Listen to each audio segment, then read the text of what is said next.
Pre మార్కెట్కి సంబంధించిన ప్రధాన అంశాలు చర్చించుకుందాం. ముందుగా మిత్రులందరికీ స్వాగతం. ఈరోజు డిసెంబర్ 29వ తారీఖు సోమవారం. ముందుగా ఏడిఆర్ సెంటిమెంట్ ఎలా ఉందనేది పరిశీలన చేసినట్లయితే ICICI bank, HDFC bank, Wipro, doctor Reddy's labs, Infosys ADRs మొత్తం కూడా గ్రీన్లో క్లోజ్ అయినాయి. సో ఏడిఆర్స్ నుంచి కొద్దిగా పాజిటివ్ సంకేతాలు కనిపిస్తూ ఉన్నాయి. ఇక ఇండియాకి సంబంధించిన ప్రైమరీ సెక్టర్స్ ఏ విధంగా పర్ఫామ్ చేస్తున్నాయి అనేది పరిశీలన చేసినట్లయితే Nifty IT, media, service sector, Nifty auto అనేది టాప్ లూజర్స్గా క్లోజ్ అవగా మెటల్, కమోడిటీస్, ఎంఎన్సీ సెక్టర్ కొద్దిగా గ్రీన్లో క్లోజ్ అయినాయి. మొత్తం మీద 70% పైన ఇండియన్ సెక్టర్స్ బ్యారిష్గా క్లోజ్ అయ్యాయి. ఇక గ్లోబల్గా సెంటిమెంట్ ఎలా ఉంది అనేది మనం పరిశీలన చేసినట్లయితే ఏషియా మార్కెట్ జపాన్ అండర్ ప్రెషర్లో కనిపిస్తుంది. దాని తర్వాత చైనా, A50 ఫ్యూచర్స్, ఫ్రాన్స్ కొద్దిగా నెగిటివ్లో ట్రేడ్ అవుతున్నాయి. ఇక US markets almost flat to బులిష్గా ట్రేడ్ అవుతూ ఉండగా German, Europe, London, Hong Kong, Russia, South Korea అనేది గ్రీన్లో ట్రేడ్ అవుతున్నాయి. మొత్తం మీద గ్లోబల్గా మిక్స్డ్ సంకేతాలు అనేది కనిపిస్తూ ఉన్నాయి. ఇక యుఎస్కు సంబంధించిన టాప్ 30 కంపెనీస్ మొన్నటి రోజున ఏ విధంగా క్లోజ్ అయినాయి అనేది పరిశీలన చేసినట్లయితే McDonald, Wall Street, Disney, Boeing అనేది టాప్ లూజర్స్గా క్లోజ్ అయ్యాయి. టాప్ గెయినర్స్లో నైక్, యునైటెడ్ హెల్త్, 3M అనేది కనిపిస్తుంది. మొత్తం మీద యుఎస్ మార్కెట్స్ క్లోజ్ అయిన విధానంలో స్లైట్గా గ్రీన్ అంటే బుల్లిష్ సెంటిమెంట్లో క్లోజ్ అయ్యాయి. ఇక గ్లోబల్గా ఎకనామిక్ క్యాలెండర్ అనేది పరిశీలన చేసినట్లయితే నిన్నటి రోజున ఎటువంటి మేజర్ ఈవెంట్స్ లేవు. ఈరోజు రాత్రి 9 గంటలకి క్రూడ్ ఆయిల్ ఇన్వెంటరీస్ డేటా అనేది రిలీజ్ చేస్తుంది. అంటే క్రూడ్ ఆయిల్ వెలికి తీసే బౌల్ సంఖ్య ఎక్కువైనాయా తక్కువైనాయా డేటా, ఇది వెరీ ఇంపార్టెంట్. ఇండియాకి సంబంధించిన ఎకనామిక్ క్యాలెండర్ అనేది పరిశీలన చేసినట్లయితే నిన్నటి రోజున ఎటువంటి మేజర్ ఈవెంట్స్ అయితే లేవు. ఈరోజు సాయంత్రం 4 గంటలకి ఇండస్ట్రియల్ ప్రొడక్షన్ ఎంత ఉంది అండ్ మ్యానుఫ్యాక్చరింగ్ ప్రొడక్షన్ ఎలా ఉంది ఈ నెంబర్ అనేది రిలీజ్ అవుతుంది. ఇది వెరీ ఇంపార్టెంట్ డేటా. ఇక చైనా వచ్చేసరికి ప్రస్తుతానికి డిజిటల్ కరెన్సీని గ్లోబల్గా కూడా పుష్ చేయాలని చెప్పేసి ప్లాన్ చేస్తూ ఉంది. So China already digital currency అనేది చాలా స్ట్రక్చర్డ్ వేలో యూస్ చేస్తూ ఉంటుంది. బట్ దీన్ని గ్లోబల్గా కూడా తీసుకెళ్లాలని చెప్పేసి ప్రస్తుతం అయితే కొత్తగా ప్లాన్ చేస్తూ ఉంది. సో ఇది చైనా కరెన్సీకి పాజిటివ్ అని చెప్పేసి చెప్పొచ్చు. ఫ్యూచర్ అండ్ ఆప్షన్స్లో ఏ ఒక్క స్టాక్ కూడా రిజల్ట్ అయితే అనౌన్స్ చేయట్లేదు. సమ్మాన్ క్యాపిటల్ ఫ్యూచర్ అండ్ ఆప్షన్స్లో బ్యాన్ లిస్ట్లో ఉంది. దీంట్లో మనం ఫీచర్స్ అండ్ ఆప్షన్స్ ట్రేడ్ చేయకూడదు. క్యాష్ మార్కెట్లో బై సెల్ అనేది చేసుకోవచ్చు. అయితే మంత్ ఎండ్కి వచ్చేసాం కాబట్టి ప్రాబ్లీ బ్యాన్ లిస్ట్లోకి వెళ్ళే సంఖ్య అంటే స్టాక్ సంఖ్య తగ్గే అవకాశం ఉంది. నిఫ్టీ హీట్ మ్యాప్ అనేది అబ్జర్వ్ చేసినట్టయితే Titan, Nestle, Hindalco, Cipla, ONGC అనేది టాప్ గెయినర్స్గా క్లోజ్ అయ్యాయి నిఫ్టీ 50 నుంచి. ఇక Asian paint, TCS, tech Mahindra, Shriram finance, Sun Pharma అనేది టాప్ లూజర్స్గా క్లోజ్ అయ్యాయి. అయితే ఫ్రెండ్స్ ఇక్కడ ఉన్న డేటా మొత్తం కూడా ఫీచర్స్కి సంబంధించిన data. Individual stocks RVNL, IRFC, NBCC, national aluminium, హుడ్కో వీటిల్లో సిగ్నిఫికెంట్గా లాంగ్ బిల్డప్ అనేది జరుగుతున్నట్టు డేటా చూపిస్తుంది. ప్రైస్ ఇంక్రీజ్ అవుతుంది, ఓపెన్ ఇంట్రెస్ట్ కూడా ఇంక్రీజ్ అవుతుంది. ప్రాబ్లీ వీటిలో కొద్దిగా అప్సైడ్ మొమెంటం ఉంటుందని చెప్పేసి పార్టిసిపెంట్స్ ఆల్రెడీ లాంగ్ పొజిషన్స్ అయితే క్రియేట్ చేశారు. IRCTC, VBL, అంబుజా సిమెంట్ దీంట్లో సిగ్నిఫికెంట్గా షార్ట్ కవరింగ్ అనేది జరుగుతుంది. ఎవరైతే షార్ట్స్ అనేది క్రియేట్ చేశారో వాళ్ళు రికవర్ చేస్తున్నారని చెప్పేసి అర్థం. కోఫోర్స్, IEX, డిక్సన్, యూనోమిండా, కమిన్స్ ఇండియా దీంట్లో సిగ్నిఫికెంట్గా షార్ట్ బిల్డప్ అనేది జరుగుతున్నట్టు డేటా చూపిస్తుంది.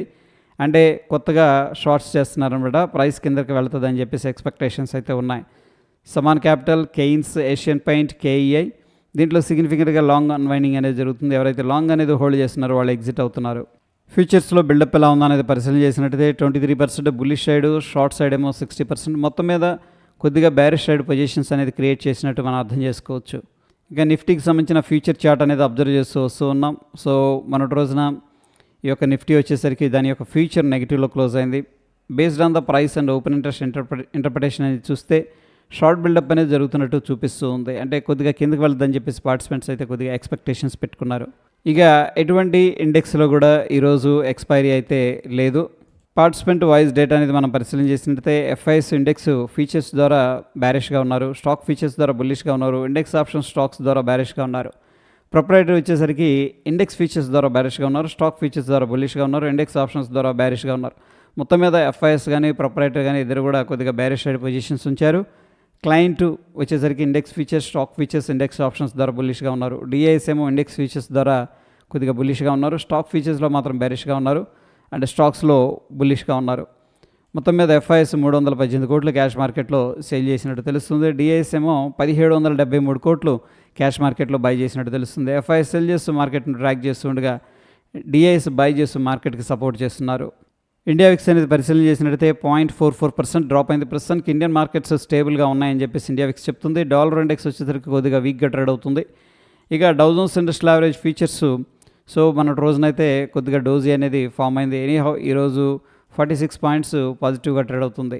నిఫ్టీ విషయానికి వచ్చేసరికి 26,100 ఇమీడియట్గా రెసిస్టెన్స్ కనిపిస్తుంది. 25,972 అనేది ఇమీడియట్గా ఉన్న సపోర్టు. బ్యాంక్ నిఫ్టీలో 59,105 అనేది ఇమీడియట్గా రెసిస్టెన్స్, 58,936 ఇమీడియట్గా సపోర్ట్ అనేది కనిపిస్తుంది.